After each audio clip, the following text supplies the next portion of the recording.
Gentlemen, what is going on? Hope you're doing well and amazing today. Happy Friday. Hope you're all doing well and great today. If you're tuning in right now, hashtag I'm here in the comment section if you can. And if you're watching a little bit later on the replay, still appreciate you.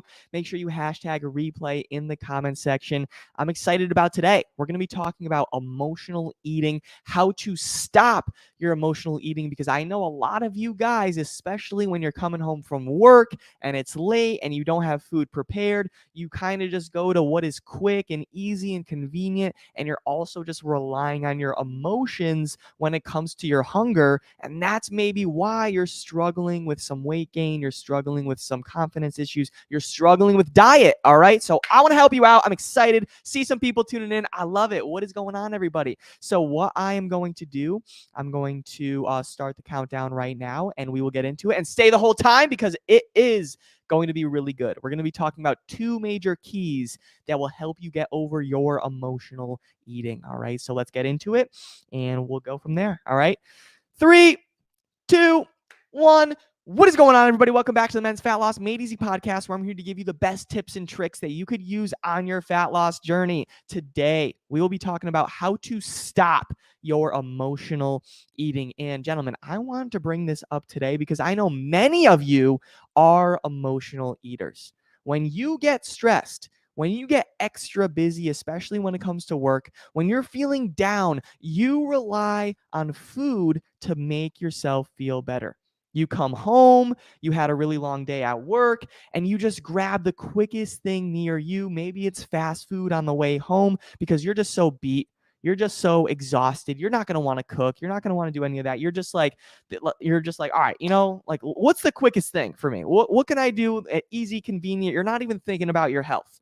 All right. And when you come home from work and you're just exhausted, you don't have energy to do anything else. You don't even have energy for your friends, your family, your loved ones. You don't even have energy to tie your shoes, because every time you tie your shoes, go up and down the stairs, you're getting out of breath.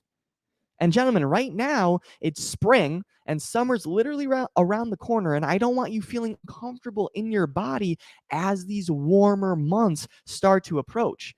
I don't want you to going to beaches or pools with your friends, family, and keeping your on because you're uncomfortable with your body. Because the truth is, that's where a lot of you guys are at right now. And what led you there is your emotional eating. So today, gentlemen, I want to talk about two major keys that will help you stop your emotional eating for good. And these two keys will help heal your relationship with food. That's going to be a big theme today. Healing your relationship with food so you could actually get in shape, stay in shape, and feel amazing. All right, no more feeling sluggish, no more feeling low on energy, no more having a poor diet that makes you feel shitty, none of that. Follow these two keys and you'll have so much more confidence in your nutrition and also yourself. All right, let's get into it. Let's do it. All right, the first key to stop your emotional eating, gentlemen, for good is stop restricting yourself. Stop restricting yourself. Say it out loud to yourself right now, whether you're watching live, on the podcast, whatever.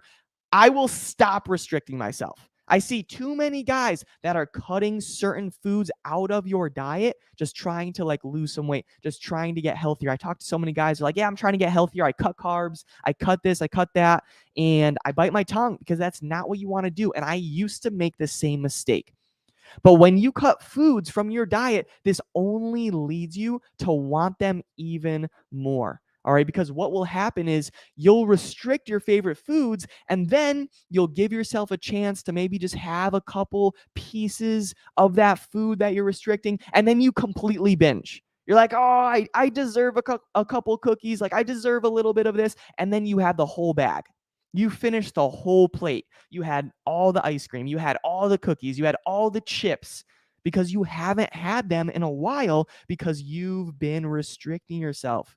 I was there. And this was one of the most frustrating things to deal with, I promise. So, what I started doing for myself and all of my clients is focus more on macros. I focused on macros. Macros, there's three macros. It's protein, carbs, and fat. All right. And so when I give each of our clients specific macro goals, they can still have their favorite foods while losing weight.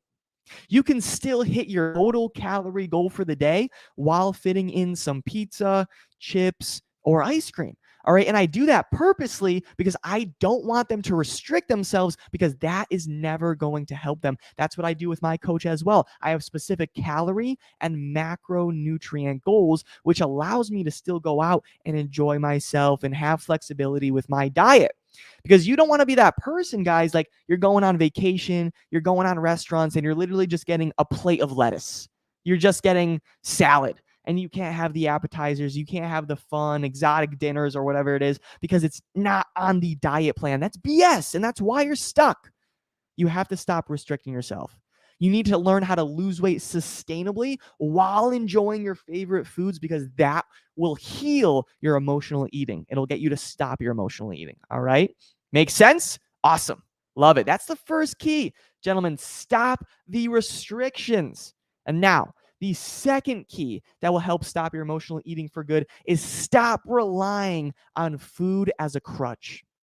Stop relying on food as a crutch. The truth is, when things are going wrong in your life, whether it's work or whatever it is, you only look forward to your next greasy meal. You're like, oh, work was extra busy today, but I can't wait to stop at Wendy's on the way home from work.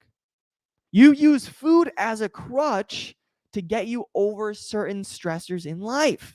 But guys, I'm here to tell you that there are so many other things you could be doing to get yourself in a better mood. Whether that's listening to a podcast, maybe it's listening to your favorite type of music, maybe it's deep breathing, going for a walk. I know for me, exercise is my therapy. Doing anything for you. Maybe it's artwork. Maybe it is literally just like going on social media for 3 minutes and just like getting some laughs in, scrolling by some funny memes. I'm not saying do it for an hour a day, but maybe it's a couple minutes just to get you in a better state, instead of just really relying on a fast food for that quick fix.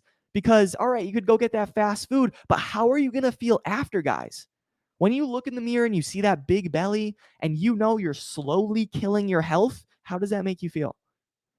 You have to put an end to this. And stopping your emotional eating literally comes down to a decision. When I had binge problem issues because I was restricting myself, it came to a point where one day I woke up, I looked at the ceiling, my stomach was like this because I was so bloated. I had like 6,000 calories, and I'm like, you know what? Enough is a fucking enough. That is it. That is it. And my binge eating just ended right there because of one decision. I told myself I'm done. All right. So for you, if you want to heal your relationship with food, you want to stop all this self-sabotage when it comes to your diet, you need to, one, stop restricting yourself, and two, stop using food as a crutch. All right. And if you really do that and work on that, I'm not saying it's going to happen overnight, but you have to make the decision right now. All right. And if you stayed the whole time and you're listening right now, you're dedicated. You're committed, because honestly, people started listening for 10 seconds, they logged off because they don't want to hear the truth. They don't want to hear what they need to hear. They only want to hear what they want to hear. All right. But what you need to hear is you need to make a fucking commitment right now. So in the comments, what I want you to do, if it's okay with you, say I commit in the comments. If you are ready to commit, say I commit in the comments. If you're going to commit to stopping your emotional eating, say I commit. I commit. We all have to commit, and just make sure we're staying consistent with this. All right. Say I commit. I want to know, even on the replay as well. Say I commit. I see all the comments. Say I commit, and we're going to hold each other accountable and make sure that we stop this problem for good. Because if you stop your emotional eating, it's going to heal so many aspects in your life. Your nutrition, even, it's going to motivate you to do more workouts, stay more active, hold yourself accountable, and you're just going to have less bloating. You're going to have more energy, more confidence. That's what we want. All right. So if you're going to commit, you just have to make the decision. Say I commit. Say I commit in the comments. If you're listening to the podcast, say I commit out loud. If you're listening to the podcast, say I commit out loud. I don't care if you're on a train, on a bus, whatever. Say I commit. All right, because we have to commit right now. All right. And gentlemen, that is it. That is it. If you need extra help in terms of nutrition, all right, in terms of really healing your relationship with food and making sure you have a set structure to lose weight and feel healthier, send me a direct message on Facebook and Instagram. I'll see what I can do to help you, and we'll go from there. All right. Facebook is Danny Cavallaro. That's Danny Cavallaro. And Instagram is Danny Cavs4. That's Danny Cavs4. I appreciate you so much. Everybody on the podcast, talk to you soon. God bless. Have the best day of your life. See ya. All right, gentlemen, that is a wrap. That is it. Thank you so much for tuning in. I really do appreciate you. Hopefully this was really valuable to you, and especially going into the weekend, because the weekend that's where a lot of people struggle. So make sure we are staying consistent, we are staying compliant, and go get after it. All right, I'll talk to you soon. Have the best day. See ya.